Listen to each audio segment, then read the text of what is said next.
नमस्कार दोस्तों, स्वागत है आपका हमारे channel target for IAS and BPSC with के। आज है 20 जनवरी 2021 और हम लोग डिस्कस करने वाले हैं आज का मध्य प्रदेश का करंट अफेयर्स। अगर आप पहली बार इस चैनल को विजिट कर रहे हैं तो मैं बताना चाहूँगा कि हम लोग डेली बेसिस पर डिस्कस करते हैं मध्य प्रदेश का दैनिक करंट अफेयर्स। आज के इस करंट अफेयर्स में दोस्तों हम लोग डिस्कस करेंगे स्पेशली मध्य प्रदेश हस्तशिल्प विकास निगम है, इसके द्वारा जो मृगनयनी नाम से शोरूम संचालित किए जाते हैं। आपको यह जानकारी होना चाहिए कि मृगनयनी नाम से जो शोरूम संचालित किए जाते हैं वह मध्य प्रदेश हस्तशिल्प विकास निगम द्वारा संचालित किए जाते हैं। इन शोरूमों के माध्यम से जो भी हस्तशिल्प होती है उनका बढ़ावा दिया जाता है तथा जो हस्तशिल्प निर्मित प्रोडक्ट होते हैं उनको सेल किया जाता है। एक प्लेटफॉर्म प्रोवाइड कराता है मृगनयनी शोरूम। तो अब मध्य प्रदेश हस्तशिल्प जो विकास निगम है शीघ्र ही किन शहरों में अर्थात हमारे प्रदेश के बाहर भी यह एक्सपेंड कर रहा है, तो यह काफी गर्व की बात है हमारे मध्य प्रदेश के लिए। और मध्य प्रदेश के अलावा किन शहरों में मृगनयनी शोरूम शुरू करेगा मध्य प्रदेश हस्तशिल्प विकास निगम, यह हम यहां पर डिस्कस करेंगे। और भी अन्य इंपॉर्टेंट करंट अफेयर हम इसके अंतर्गत डिस्कस करेंगे, तो बने रहिए हमारे साथ। अगर आप पहली बार इस चैनल को विजिट कर रहे हैं तो प्लीज चैनल को सब्सक्राइब कर दीजिए, बेल आइकन को दबा दीजिए। साथ ही साथ अन्य और इंपॉर्टेंट करंट अफेयर भी हम आज के इस करंट अफेयर में डिस्कस करेंगे। जिस तरीके से मध्य प्रदेश के एक संभाग के लिए लगभग 600 से अधिक परियोजनाएं स्वीकृत हुई हैं, तो वह कौन सा संभाग है, और भी अन्य इंपॉर्टेंट क्वेश्चन हम डिस्कस करेंगे। तो अगर आप इस लेक्चर की पीडीएफ प्राप्त करना चाहते हैं तो लिंक डिस्क्रिप्शन में है, वहां से आप हमारा टेलीग्राम चैनल ज्वाइन कर सकते हैं। यह फ्री ऑफ कॉस्ट है, आपको किसी भी प्रकार का कोई भी चार्जेस नहीं लगेगा। आपको करना बस इतना है कि डिस्क्रिप्शन में लिंक है हमारे टेलीग्राम चैनल की, वहां से उसे ज्वाइन कर लीजिए। वहां पर आपको पूरे करंट अफेयर्स की और जो भी डेली करंट अफेयर होते हैं उन सब की पीडीएफ वहां पर उपलब्ध हो जाएगी। और साथ ही साथ यह भी बताना चाहूंगा कि मध्य प्रदेश का 2020 का पूरे साल का करंट अफेयर मैंने बनाया था, 7 जनवरी को उसे अपलोड किया था। प्लेलिस्ट में जाकर आप वीडियो भी देख सकते हैं, और अगर आप वीडियो देखने का समय नहीं है तो आप लिंक डिस्क्रिप्शन में है, वहां से टेलीग्राम चैनल पर उस जो पीडीएफ है उसको पढ़ लेंगे। उसमें भी आपका लगभग 70 से 80% काम हो जाएगा। तो चलिए शुरू करते हैं हमारा आज का करंट अफेयर। हमारा पहला क्वेश्चन है, रोजगार उत्सव कार्यक्रम के तहत कौन करेगा युवाओं एवं नियोक्ताओं से संवाद। काफी इंपॉर्टेंट है। आत्मनिर्भर मध्य प्रदेश के अंतर्गत मध्य प्रदेश में बड़े जोरों शोरों से मध्य प्रदेश गवर्नमेंट द्वारा रोजगार मेलों का आयोजन किया जा रहा है, और इसी कार्यक्रम के अंतर्गत रोजगार उत्सव कार्यक्रम के तहत बड़े स्तर पर मध्य प्रदेश में वर्चुअली जो युवा हैं तथा नियोक्ताओं से संवाद कौन करेगा। तो आपका ऑप्शन नंबर 1 है गृह मंत्री जी, ऑप्शन नंबर 2 है मुख्यमंत्री जी, ऑप्शन नंबर 3 है मध्य प्रदेश मुख्य सचिव, और ऑप्शन नंबर 4 है इनमें से कोई नहीं। दोस्तों इसका राइट आंसर है आपका ऑप्शन नंबर 2, माननीय मुख्यमंत्री शिवराज सिंह चौहान जी रोजगार उत्सव कार्यक्रम के अंतर्गत युवाओं अर्थात युवा व्यक्ति जो रोजगार मेलों में आएंगे और नियोक्ताओं अर्थात नियोक्ता से तात्पर्य जो व्यक्ति इससे संबंधित हैं उन सब से संवाद करेंगे माननीय मुख्यमंत्री जी, वह भी वर्चुअली रूप से। देखते हैं नेक्स्ट क्वेश्चन।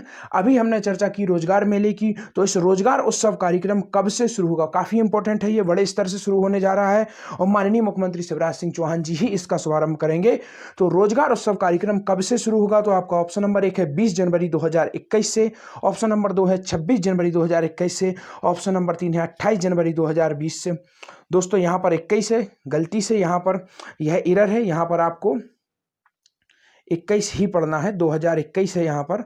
तो इसका राइट आंसर है दोस्तों ऑप्शन नंबर 1, 20 जनवरी 2021 से रोजगार उत्सव कार्यक्रम शुरू होगा। काफी इंपॉर्टेंट है ये, आपका 20 जनवरी 2021 से रोजगार उत्सव कार्यक्रम शुरू होगा, और इसका शुभारंभ कौन करेंगे, माननीय मुख्यमंत्री शिवराज सिंह चौहान जी।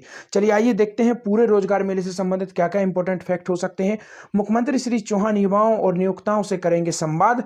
रोजगार उत्सव कार्यक्रम 20 जनवरी से शुरू होगा। मुख्यमंत्री श्री शिवराज सिंह चौहान 20 जनवरी को आत्मनिर्भर मध्य प्रदेश के संदर्भ में मिंटो हॉल भोपाल में आयोजित रोजगार उत्सव में वर्चुअल माध्यम से मध्य प्रदेश के विभिन्न जिलों के युवाओं एवं शीर्ष नियोक्ताओं से संवाद करेंगे। इसके पहले मुख्यमंत्री मिंटो हॉल में दोपहर 1 बजे रोजगार उत्सव का शुभारंभ करेंगे। कार्यक्रम का दूरदर्शन से सीधा प्रसारण किया जाएगा।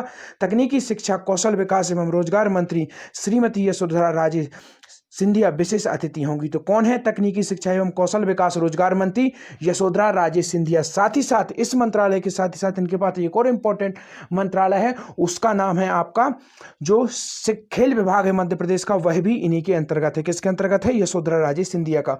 और यह मध्य प्रदेश के काफी इंपॉर्टेंट है, किस जिले से चुनकर आती हैं, शिवपुरी जिले से यह चुनकर आती हैं। तो यह काफी अधिक इंपॉर्टेंट है, आपको इसे भी याद रखना है। शिवपुरी से संबंधित कुछ इंपॉर्टेंट फैक्ट यहाँ पर मैं आपको बताना चाहूँगा, क्योंकि हमारी हमेशा कोशिश होती है मध्य प्रदेश का जो करंट अफेयर है उसे हम लोग कोशिश करते हैं कि अधिक से अधिक स्टैटिक जीएस से टच करने की कोशिश करें। तो शिवपुरी जो है आपका मध्य प्रदेश का प्रथम पर्यटक नगर है, यह आपको याद रखना है, काफ़ी अधिक इंपॉर्टेंट है।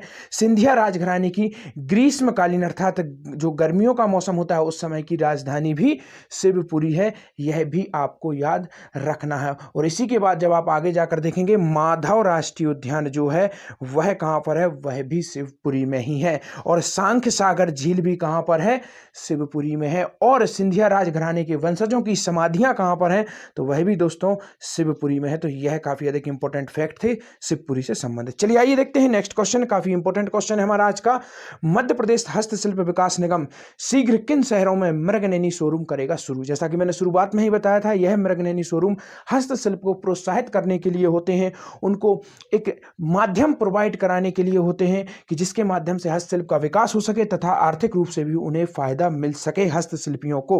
तो देखते हैं मध्य प्रदेश हस्तशिल्प विकास निगम शीघ्र किन शहरों में मृगनयनी शोरूम का करेगा शुभारंभ। तो आपका ऑप्शन नंबर 1 है नागपुर, ऑप्शन नंबर 2 है इलाहाबाद या प्रयागराज, क्योंकि वर्तमान नाम इसका प्रयागराज और इलाहाबाद से अधिकतम लोग इसे जानते हैं। सेकंड थर्ड देखते हैं दोनों सही, और फोर्थ देखते हैं इनमें से कोई नहीं। तो दोस्तों इसका राइट आंसर है आपका ऑप्शन नंबर 3, दोनों ही सही है। नागपुर अर्थात महाराष्ट्र में और इलाहाबाद प्रयागराज अर्थात हमारे उत्तर प्रदेश जो मध्य प्रदेश से सटा हुआ है। दोनों ही राज्य मध्य प्रदेश से सटे हुए हैं।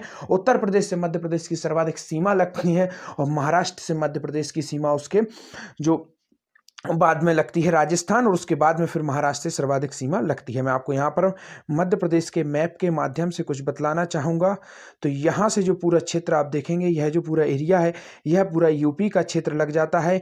यहाँ से आप देखेंगे आपके छत्तीसगढ़ से जिला लगने शुरू हो जाते हैं, 6 जिले लगभग छत्तीसगढ़ से मिलते हैं। और यहाँ पर आप देखेंगे महाराष्ट्र से जिले लगना शुरू हो जाते हैं, और यहाँ से आप देखेंगे राजस्थान से। और यहाँ मात्र 2 जिले हैं आपके, उनका नाम है झाबुआ और अलीराजपुर। यह केवल 2 जिले सीमा बनाते हैं गुजरात से, यह भी काफी अधिक इंपॉर्टेंट है। तो हमने यहाँ पर देखा नागपुर से संबंधित एक इंपॉर्टेंट फैक्ट बताना चाहूंगा। भोपाल के पूर्व नागपुर ही मध्य प्रदेश की राजधानी थी, आपको यह याद रखना होगा। पुनर्गठन के बाद 1956 में, उसके बाद जब मध्य प्रदेश एक नया राज्य बनता है, और उसके बाद जब आप देखेंगे भोपाल को राजधानी काफी बाद में बनाया जाता है। तो यह भी काफी अधिक इंपॉर्टेंट है। और यहां से एक और इंपॉर्टेंट फैक्ट बताना चाहूंगा, दिल्ली को राष्ट्रीय राजधानी का दर्जा 69वां कॉन्स्टिट्यूशन अमेंडमेंट हुआ था उसके अंतर्गत दिया गया था, यह आपको याद रखना चाहिए। चलिए आइए देखते हैं नेक्स्ट क्वेश्चन। नागपुर इलाहाबाद में दिखेगी मध्य प्रदेश के शिल्प की झलक, मंत्री श्री भार्गव। तो हस्तशिल्प विभाग के जो अध्यक्ष हैं, निगम अध्यक्ष हैं या इसके कैबिनेट मंत्री हैं, तो कौन है, मंत्री भार्गव जी हैं। यह कहां से आते हैं, यह रेहली विधानसभा से आते हैं। और रेहली विधानसभा किस जिले में आती है, सागर जिले में आती है, काफी इंपॉर्टेंट है। सागर जिले से इंपॉर्टेंट एक और इंपॉर्टेंट फैक्ट बताऊंगा। 1946 में सबसे पहली जो मध्य प्रदेश की यूनिवर्सिटी थी वह यहीं पर स्टैब्लिश की गई थी। प्रारंभ में इसका नाम था सागर यूनिवर्सिटी, परंतु बाद में इसकी स्थापनाकर्ता डॉक्टर हरि सिंह गौर के नाम पर इसका नाम हुआ डॉक्टर हरि सिंह गौर यूनिवर्सिटी। और मध्य प्रदेश की प्रथम केंद्रीय यूनिवर्सिटी भी यही थी, सागर यूनिवर्सिटी, काफी इंपॉर्टेंट है। अब देखते हैं यहाँ पर क्या थी न्यूज। मंत्री श्री भार्गव की अध्यक्षता में हस्तशिल्प विकास निगम की साधारण सभा की बैठक संपन्न हुई। मध्य प्रदेश में शिल्प की झलक अब महाराष्ट्र के नागपुर और उत्तर प्रदेश के इलाहाबाद में भी दिखेगी। इसके लिए हस्तशिल्प विकास निगम शीघ्र इन शहरों में मृगनयनी शोरूम प्रारंभ करेगा। तो 2 प्रमुख शहर हैं, एक है महाराष्ट्र में और एक है आपका इलाहाबाद में। और यहां पर यह भी बताना चाहूंगा, लगभग 23 से अधिक शोरूम मृगनयनी स्टैब्लिश करेगा देश के अलग अलग राज्यों में, यह भी आपको याद रखना है। चलिए आइए देखते हैं।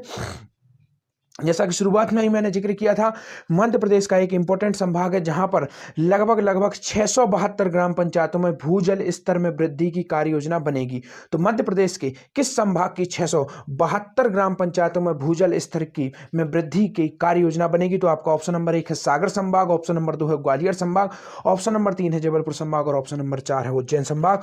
दोस्तों इसका राइट आंसर है वन एंड ओनली सागर संभाग में जो 672 ग्राम पंचायतें होंगी, यहां पर भूजल स्तर वृद्धि के लिए कार्य योजना बनेगी, काफी इंपॉर्टेंट है। अब यहां पर आपको बताना चाहूंगा, आपके प्रमुख रूप से सागर संभाग के अंतर्गत कौन कौन से जिले आते हैं। एक तो हुआ सागर, इसके बाद आप देखेंगे सागर से लगा हुआ आपको मिलेगा छतरपुर काफ़ी अधिक इंपॉर्टेंट है, पन्ना भी इसके अंतर्गत आता है, दमोह भी इसके अंतर्गत आता है। तो इस तरीके से यह कुछ जिले हैं जो सागर संभाग के अंतर्गत आते हैं, यह आपको याद रखना चाहिए। यहाँ पर मैं आपको मैप के माध्यम से भी सागर संभाग का जो है वह मैं बताना चाहूँगा। इस एरिया में सागर संभाग आता है। दोबारा से मैप बनाऊँगा क्योंकि ये उतना अच्छा नहीं है। अब यहाँ पर इसमें आप देखेंगे, इसमें काफ़ी अच्छे तरीके से आप देख सकते हैं। तो सागर संभाग यहाँ पर आता है, कुछ हिस्सा यूपी में भी इसका टच करता है, तो यह काफ़ी अधिक इंपॉर्टेंट है सागर संभाग। और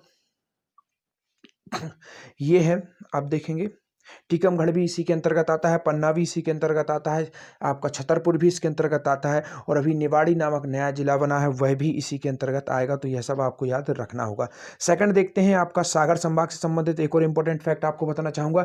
जनसंख्या में सबसे बड़ा जिला है वह कौन सा है? इंदौर है फर्स्ट पर, इंदौर है टॉप पर, इंदौर के बाद है जबलपुर, और जबलपुर के जस्ट बाद जो तीसरा सबसे अधिक जनसंख्या वाला जिला है मध्य प्रदेश का वह कौन सा है? सागर है। तो आपको यह भी याद रखना है, काफ़ी अधिक इंपॉर्टेंट है। भोपाल इसके बाद आता है, भोपाल के पहले सागर है, और फिर भोपाल के बाद में कौन सा है? रीवा है। अब यहां पर देखें, ग्वालियर संभाग से संबंधित कुछ इंपॉर्टेंट फैक्ट बताना चाहूंगा। जैसे कि ग्वालियर के किले को क्या कहा जाता है? किलों का रत्न कहा जाता है, जिब्राल्टर बोला जाता है। साथ ही साथ हम बोले देखेंगे जो आपके सूरज सेन थे उनके द्वारा स्थापना की गई थी 5वीं सदी में, और तोमर राजवंश का भी इस पर शासन रहा है, सिंधिया राजवंश का भी इस पर शासन रहा है, और बीच में कुछ समय दिल्ली सल्तनत के अधीन भी यह रहा है ग्वालियर। इसके बाद ग्वालियर संभाग पर्टिकुलर से मैं बात करना चाहूँगा, कुछ इंपॉर्टेंट फैक्ट आपको बताऊँगा। ग्वालियर संभाग जैसा कि मध्य प्रदेश में सर्वाधिक लिंगानुपात जो है वह किस संभाग का है? वह है जबलपुर संभाग का। और सबसे कम लिंगानुपात किस संभाग का है? तो वह है आपके ग्वालियर संभाग का। सबसे कम लिंगानुपात है ग्वालियर संभाग का, और सबसे अधिक लिंगानुपात किसका है? आपका जबलपुर संभाग का है लिंगानुपात। और जिलों में सबसे अधिक किसका है? बालाघाट का है, और सबसे कम किसका है? भिंड का। और भिंड किस जिले की संभाग के अंतर्गत आता है? आपका चंबल संभाग के अंतर्गत आता है भिंड। तो आपको यह भी याद रखना है। और दोस्तों ग्वालियर संभाग का मैं यहां पर दोबारा आपको बताना चाहूंगा, ग्वालियर संभाग सेकंड नंबर पर है आपके लिंगानुपात के लिए। सबसे जो कम लिंगानुपात है वह किस संभाग में है? चंबल। इसको याद रखिए काफी अच्छे से। चंबल है फर्स्ट पर, सबसे कम लिंगानुपात। उसके बाद आप देखेंगे ग्वालियर, और ग्वालियर के बाद आता है आपका दोबारा से यह सागर, जिसका नाम हमने जिक्र किया। उज्जैन संभाग काफी अधिक इंपॉर्टेंट है।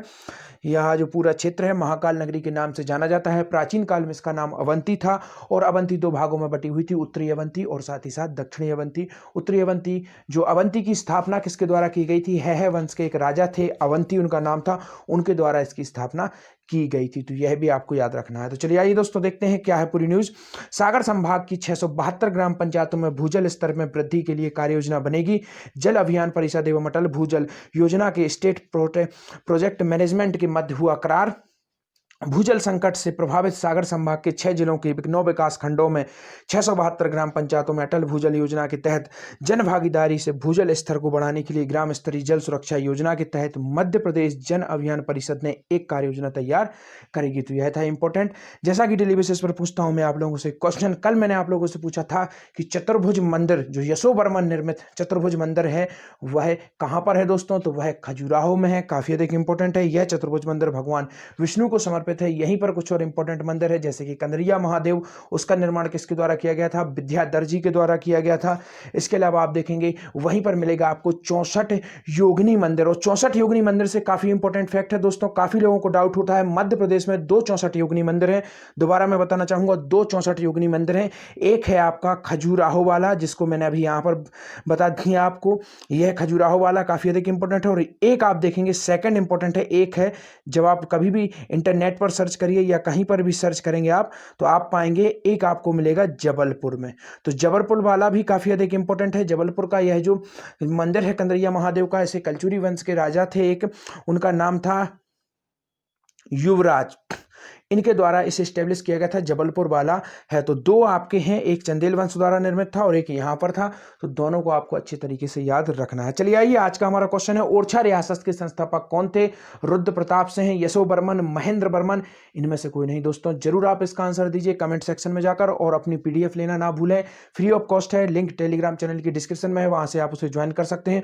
और पूरे ईयर का जो करंट अफेयर है उसको जरूर पढ़िए दोस्तों, क्योंकि वो आगामी जितने भी एग्जाम उसमें आपको हेल्प करेगा। आप वीडियो देख सकें तो वीडियो जरूर देखिए, क्योंकि वह भी काफ़ी अधिक इंपॉर्टेंट है। और डेली बेसिस पर करंट अफेयर्स आप हमेशा सुनते रहिए। दोस्तों, वीडियो अच्छी लगे तो शेयर कर दीजिएगा, क्योंकि आपका एक शेयर, आपका एक लाइक हमारे लिए काफ़ी महत्वपूर्ण होता है। Thank you so much watching this video.